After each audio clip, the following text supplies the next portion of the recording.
কাশী, বেনারস, বারাণসী, বিশ্বনাথ ধাম, এই শব্দগুলো শুনলেই কেমন যেন একটা শিহরণ জাগে, মনটা ভালো হয়ে ওঠে। হাই, নমস্কার বন্ধুরা, সবাই কেমন আছো? কলকাতাস লাইফ অ্যান্ড ট্রাভেল স্টোরির একটা নতুন ভিডিওতে আপনাদের সবাইকে স্বাগত। আমি অসিত, আর এবার রয়েছে বেনারসের গল্প। আমি নিজে যেমন বেনারস যেতে ভালোবাসি, তাই আপনাদেরও বেনারস সম্পর্কে বারবার বলতে আমার খুব ভালো লাগে। তাহলে চলুন একটা নতুন গল্প শুরু করা যাক প্রিয় বেনারসকে নিয়ে।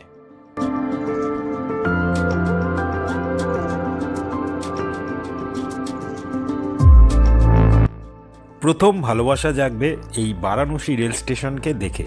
যারা জানেন কেবল তারাই বুঝবেন।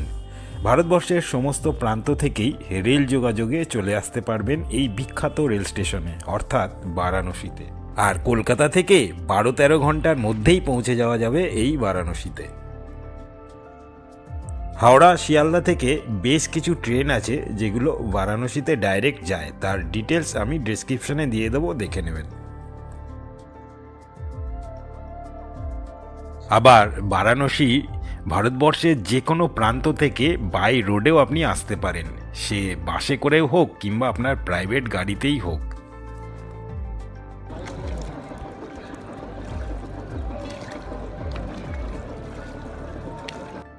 বারাণসী, যা কিনা বেনারস বা কাশী নামেও পরিচিত, ভারতের উত্তরপ্রদেশের একটি প্রাচীন ও পবিত্র শহর, যা গঙ্গা নদীর তীরে অবস্থিত এবং হিন্দু, জৈন ও বৌদ্ধ ধর্মের কাছে অত্যন্ত গুরুত্বপূর্ণ তীর্থস্থান।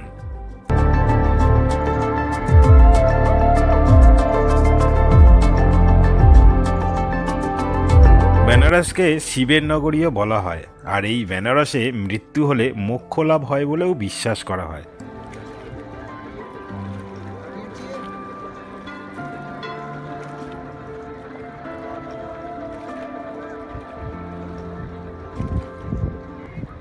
বারাণসীর নামকরণের উৎস বরুণা ও অসি নদীর সঙ্গম। বলা ভালো, বারাণসী নামটি এসেছে বরুণা ও অসি গঙ্গার দুটি উপনদীর নাম থেকে। আর বাঙালির কাছে এই বেনারস কাশী নামেই অধিক পরিচিত, যার অর্থ উজ্জ্বল বা আলোর শহর। সারা বছরই বেনারস উজ্জ্বলিত, আর দেব দীপাবলি মরশুমে এর উজ্জ্বলতা সর্বোচ্চ শিখরে পৌঁছায়।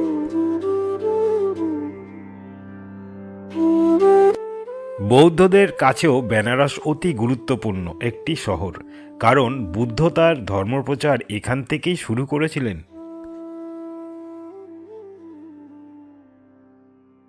বেনারসের প্রধান আকর্ষণ এখানকার গঙ্গা ঘাটগুলি, যার মধ্যে দশাশ্বমেধ ঘাট, মণিকর্ণিকা ঘাট, অশ্বী ঘাট উল্লেখযোগ্য। সাধারণত দশাশ্বমেধ ঘাট জুড়ে মানুষজন স্নান, পূজা ও শেষকৃত্যাদি সম্পন্ন করে।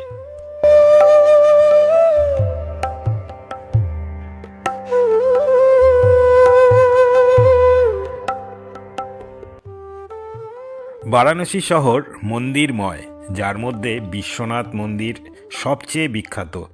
ভারতে 12 জ্যোতির্লিঙ্গের অন্যতম এই বিশ্বনাথ ধাম। সন্ধ্যায় দশাশ্বমেধ ঘাটে গঙ্গা আরতি, বলা ভালো জমকালো আরতি, বারাণসীর এক অন্যতম আকর্ষণ। আর বারাণসীর বিখ্যাত গলি সম্পর্কে তো আমরা সবাই জানি। হিন্দু শাস্ত্র অনুসারে যে 7টি শহরে মোক্ষ লাভ হয়, বারাণসী হলো সেগুলির মধ্যে অন্যতম। বারাণসীর অদূরেই রয়েছে সারনাথ, যেখানে বুদ্ধ প্রথম ধর্মোপদেশ দিয়েছিলেন।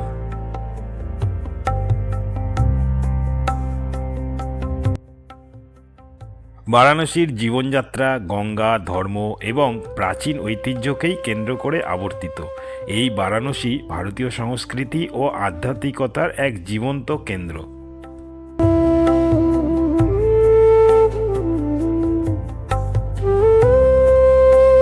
বারাণসী শুধু একটু শহরই নয়, এটি একটি অনুভূতি। প্রাচীনতা, বিশ্বাস, আধ্যাত্মিকতা আর সংস্কৃতির এক অসাধারণ মেলবন্ধন।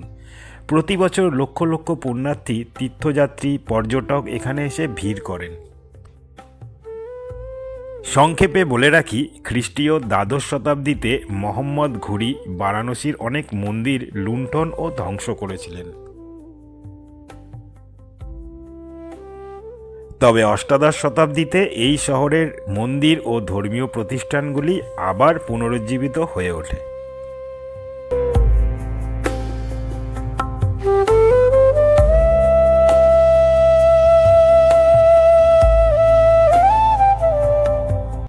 হিন্দুস্তানি শাস্ত্রীয় সঙ্গীতের উৎপত্তি এই বারাণসীতেই।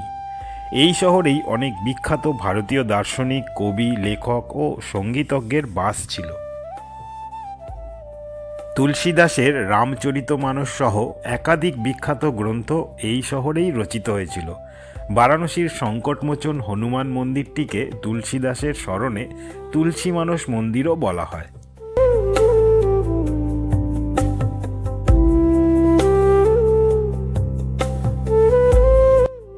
কিংবদন্তি অনুসারে দেবাদিদেব মহাদেব এই শহরের প্রতিষ্ঠা করেছিলেন।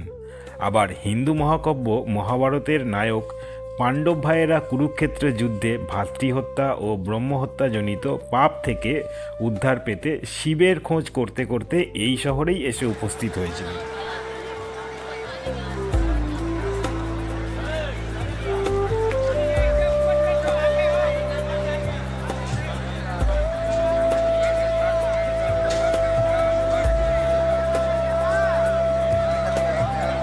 বারাণসীতে যে সবচেয়ে পুরনো পুরাতাত্ত্বিক প্রমাণ পাওয়া গিয়েছে তার থেকে অনুমান করা হয় যে গাঙ্গেয় উপত্যকায় এই শহরে জনবসতি ও বৈদিক ধর্ম ও দর্শন শিক্ষা কেন্দ্রটি স্থাপিত হয়েছিল খ্রিস্টপূর্ব একাদশ কিংবা দ্বাদশ শতাব্দীতে। এই জন্য বারাণসীকে বিশ্বের প্রাচীনতম শহরগুলির একটি মনে করা হয়।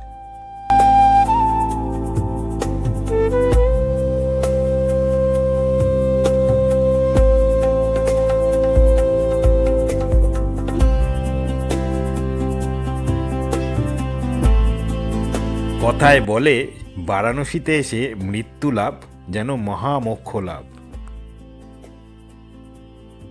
আর মণিকর্ণিকা ঘাটের কাহিনী তো আমরা সবাই জানি।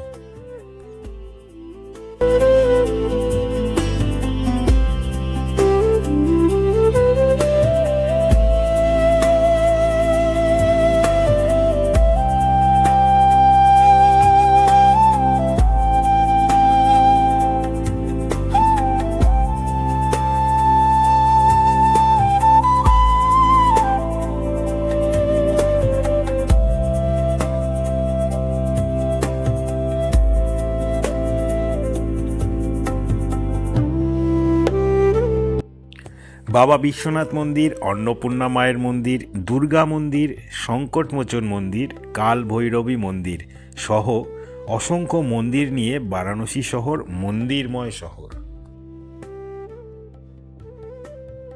বারাণসীর কাশী হিন্দু বিশ্ববিদ্যালয় এশিয়ার প্রাচীনতম আবাসিক বিশ্ববিদ্যালয়গুলির মধ্যে অন্যতম।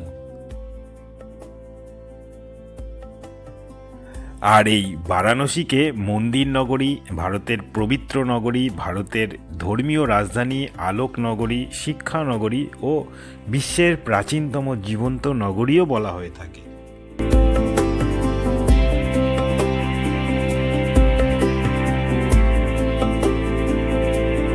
বেনারস মানে আলোর শহর, বেনারস মানে ঘাটের শহর, আবার বেনারস হচ্ছে অনুভূতির শহর।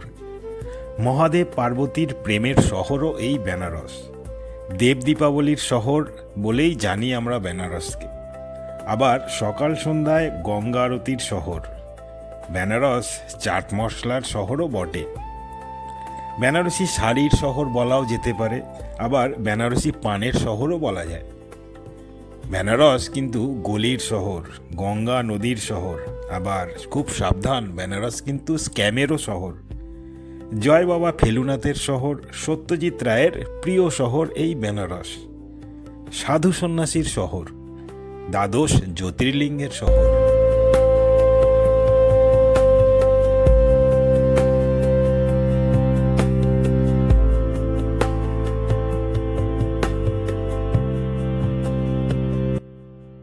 মনে পড়ে গির্জা মোড় থেকে গধুলিয়া চক হয়ে দশাশ্বমেধ যাওয়ার ঘাটের সেই রাস্তার ভিড়, সেই জমজমাট একটা পরিবেশ।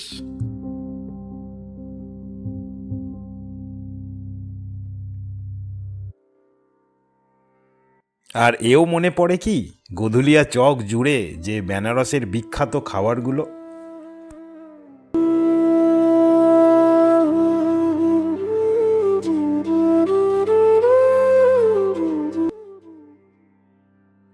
আধ্যাত্মিক শান্তির খোঁজে প্রাচীন ভারতীয় সংস্কৃতি ও ঐতিহ্য দেখতে, গঙ্গা নদীর মনোমুগ্ধকর দৃশ্য ও ধর্মীয় রীতিনীতি অনুভব করতে, সকালে অসিঘাটের গঙ্গা আরতি, সন্ধেবেলায় দশাশ্বমেধ ঘাটের সন্ধ্যা আরতি দেখতে, বেনারসি শাড়ি ও স্থানীয় কারুশিল্প কিনতে, বেনারসের বিখ্যাত খাবার দাবারের স্বাদ নিতে, মায়াবী গলিগুলোতে হেঁটে বেড়াতে, আর সর্বোপরি বাবা বিশ্বনাথের দর্শন লাভ করতে বেনারসে কিন্তু বারবার আসা যায়। তাই তো আবেগজড়িত আপামর বাঙালির প্রথম ও প্রধান পছন্দ এই বেনারস, যা কিনা আজকের বারাণসী।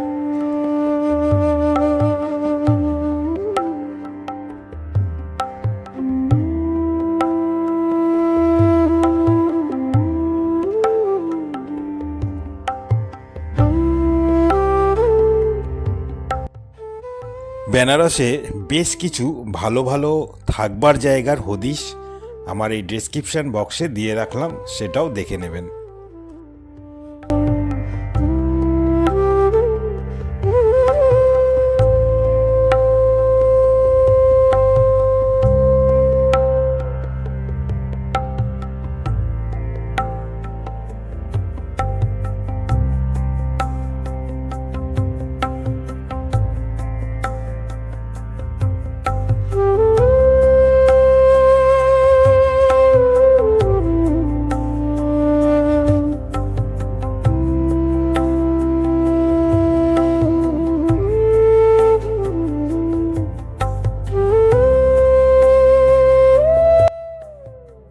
আমার আজকের এই ভিডিওটা ভালো লাগলে লাইক করে আমায় একটু উৎসাহিত করবেন তো। আর যদি ভালো লাগে তাহলে কমেন্ট করে মতামত জানাতে ভুলবেন না। যদি মনে হয় প্রিয়জনদের শেয়ার করেও দিতে পারেন। আর যারা এখনও সাবস্ক্রাইব করেননি তাদেরকে অনুরোধ রইল সাবস্ক্রাইব করার। সবাই খুব ভালো থাকবেন। তাহলে দেখা হচ্ছে নতুন কোনো একটা ভিডিওতে খুব শিগগিরই। Bye bye bye bye bye bye.